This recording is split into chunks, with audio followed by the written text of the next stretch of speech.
it's Jess. And Shell. Welcome to Real Talk Tuesdays with Jess and Shell, where we talk voiceover. And some other things. Thanks for watching. So today we're talking about gear. Michelle, I hear you're a gearhead. Where did you hear that? I'm kidding, or not. Not a gearhead. I heard you have a really good story, though, about your gear. Oh, I do. Yes. I hate, that's the part of this business that I really struggle with. But again, we have to learn it. We have to do it. So I've had to figure it out, but it is definitely not my strength, certainly not my love. Yeah, honestly, way back in 2013, when I went full time and I dug out that closet and I was recording in there for the first 6 months, my microphone was backwards. And I didn't know why I sounded like I was in a well. I was like, why do I sound so far away? It was like, hello, hello. I was like, but 6 months. Yeah, well, maybe it wasn't that long. It was like 4 months. But anyway, I was auditioning in the well for 4 months. This is what I'm saying. So much so that I finally was like, I can't figure this out. It's driving me crazy. So I loaded something onto I don't know, Twitter or something at the time, and some lovely gentleman who I'm still friends with today sent back a message, hey, this is what I do. I'd love to help you. Like, people are just kind and they want to help, which is why I always believe in paying that forward. So he reached out to me. We did a Skype call live so he could see my stuff. And within like 5 minutes, he was like, Michelle, where's the logo? He looked up my actual microphone. My husband was helping. The three of us were like on the Skype call. And he's like, there was like an aha moment where he was like, Michelle, I don't know how to say this, but I think you're actually not talking into your mic. And I was like, I'm sorry, what? But I have a mic, like, it's right there. It's right there. I don't. Sorry, mine's it was right like, there. yeah, I'm pointing at it. Yeah, and so it was like we all laughed, but it was like kind of like, okay, and then we turned it around. It became a funny story, blah blah blah. And actually, somebody, and I'll link to it, this John Lano, he wrote a blog article about how I wasn't speaking into my mic and kind of like your like newbie mistakes or whatever. You made the newbie mistake list. I made a newbie mistake. Yeah. So I did. And, and I'm totally about self-deprecation. So I didn't care. But, and actually a lot of people thought it was really funny. He's a great writer and he's just a great guy. But he wrote a blog about it. But the funny thing is, on Voice123, I had booked something with my backwards microphone. That's amazing. And at the time we were going into the studio, I went into the studio, met this client who I've actually worked with up until this year. It's like 10, 11 years later. Like, we still work together occasionally.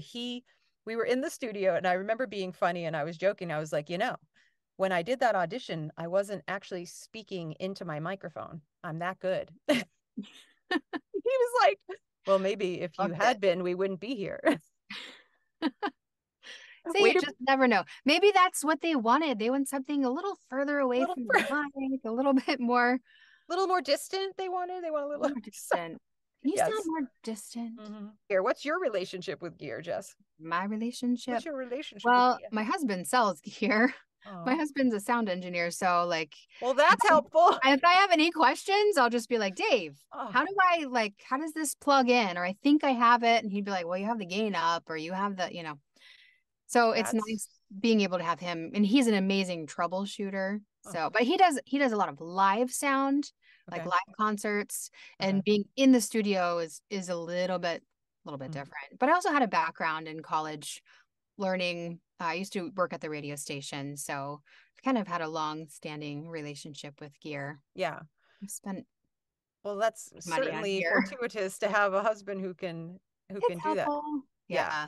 My husband's he's smart, but he doesn't understand the gear. He's certainly better than I am. And he troubleshoots a lot of stuff I have, but he doesn't know how to set up gear and stuff. So yeah, interesting. Yeah. And it is getting easier to plug things in and, I guess, tell me about your setup. What kind of gear are you working with? So the funny thing is, most people who are like gearheads, they like so excited to get a new whatever interface or the unboxing. I am notorious for getting something and sitting in my closet for 6 months because I'm like, I don't like change. I'm like, nope, it's working. I don't want and when it's not working, I'm like, oh yeah. Let's see, I have a and again, people ask me the name of your mic. I'm like, it's a Scooby-Doo 64. I'm like, I don't It's a Sennheiser MHK or MKH416. MKH416. Yes. Did I get it right? And then it goes into a Scarlett 2i2 Focusrite. Yes. Focusrite This is Scarlett not 2i2. aluminum. And then that goes into my MacBook Pro. I use TwistedWave, which is a fairly simple of TwistedWave and yet awesome. Yeah, I don't need all the bells and whistles of those other ones. For years I used Audacity, which was free, and TwistedWave is like, I don't know, under $100. It's not bad. And that works fine because, like, honestly, 99% of the stuff we have, we're not going to need to do. We just need a good, clean recording. And I'm not putting major effects. I have an effect stack that I originally had created by somebody in the industry. We'll also I work with different people, tech people. I've needed to. I don't have the husband with the tech background. So we will also link to some of those people that we've personally used that have been really helpful, but there's a million of them out there that are great. But yeah, we'll definitely put some of the ones we've personally had experiences with. Tim Tippets. I took one Tippets of his did courses. Yeah. He did my stack. My original stack. He did my stack. That sounds like a sticker. Wrong. Sounds like a sticker. He did my stack. Did my stack.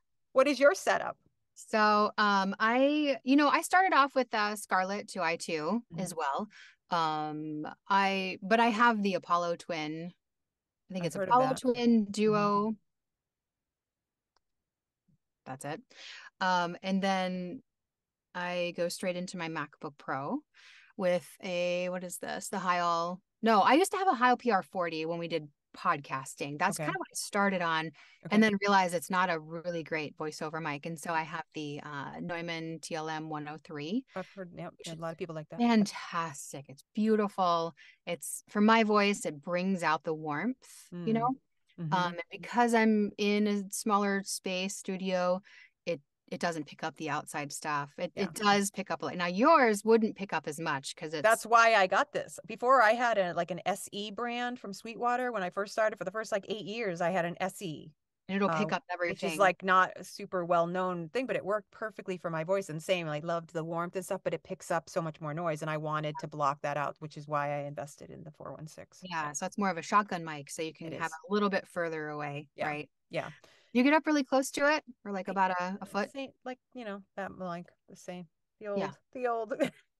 I sound like such a gearhead. The old.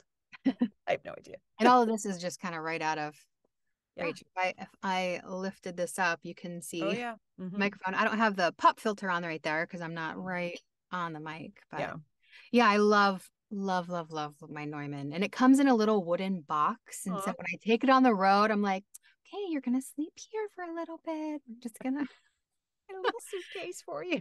Put you in your little wooden box and put you in the suitcase. You're gonna be okay. I love it. And then my 9-year-old, rolls away with my suitcase, and I'm like, "There's thousands of dollars in there. Please be careful. Like, please be gentle." Yes. Yeah. The 416 is not a beautiful, it doesn't look like a cool looking mic.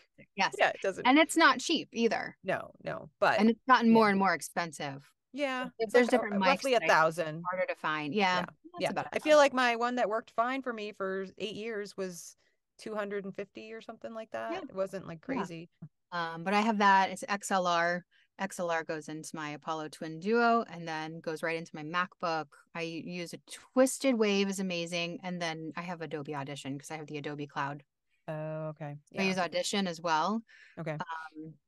And headphones. Oh, yeah. You know what? Beyerdynamic is how you say it. Beyerdynamic 770.